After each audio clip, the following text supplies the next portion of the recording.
இனி வீட்லயே பானிபூரி செய்யலாம் எல்லாரும். ஆச்சி பானிபூரி கிட்.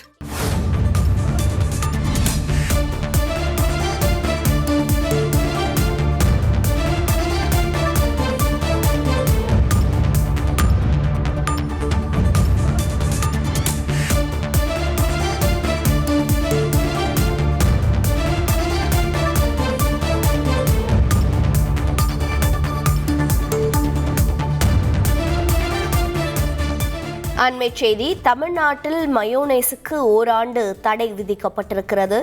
முட்டையிலிருந்து தயாரிக்கப்படும் மயோனைஸிற்கு ஓராண்டு தடையானது விதிக்கப்பட்டிருக்கிறது. உற்பத்தி செய்ய, சேமித்து வைத்து விநியோகம் செய்ய, விற்பனை செய்ய தமிழக அரசு தடை விதித்திருக்கிறது. விவரங்களை செய்தியாளர் பாஸ்கர் வழங்கிட கேட்கலாம். பாஸ்கர் வணக்கம்.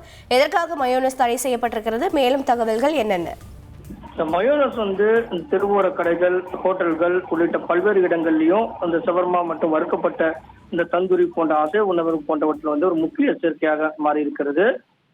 இதுல சல்போனல், டைபீரியம் உள்ளிட்ட பல்வேறு விதமான உடலுக்கு தீங்கு விளைவிக்கக்கூடிய பாக்டீரியாக்கள் இருக்கிறது காரணமாகவும் இந்த மூல முட்டையிலிருந்து செய்யப்படக்கூடிய மயோனஸ் உணவு மூலம் பரவக்கூடிய நோய்களுக்கு அதிக ஆபத்தை ஏற்படுத்துகிறது.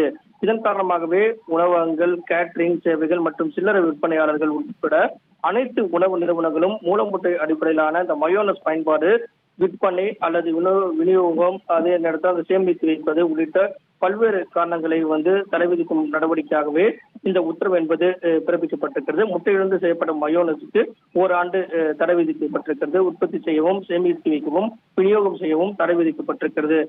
பாதுகாப்பு அதிகாரிகள் உடனடியாக ஆய்வு மேற்கொள்ள வேண்டும் என்றும், இது போல வைக்கப்பட்டவர்கள், அதாவது இந்த மயோனஸ் வைத்திருந்தால் இந்த விதிகளை உத்தரவுகளை மீறக்கூடியவர்களுக்கு அபராதம் விதிக்கப்படும், இல்லைன்னா உரிமம் ரத்து செய்யப்படும், அல்லது கடுமையான தண்டனை விதிக்கக்கூடிய பல்வேறு நடவடிக்கைகள் எடுக்கப்படும். உணவு அதிகாரிகள் இன்று முதல் பல்வேறு கட்ட சோதனைகளில் ஈடுபடுவார்கள் அப்படிங்கிறதும் இந்த உத்தரவுடைய சாராம்சமாக உள்ளது. உங்களுடைய தகவல்களுக்கு நன்றி பாஸ்கர். இனி வீட்லயே பானிபூரி செய்யலாம் எல்லாரும். ஆச்சி பானிபூரி கிட்.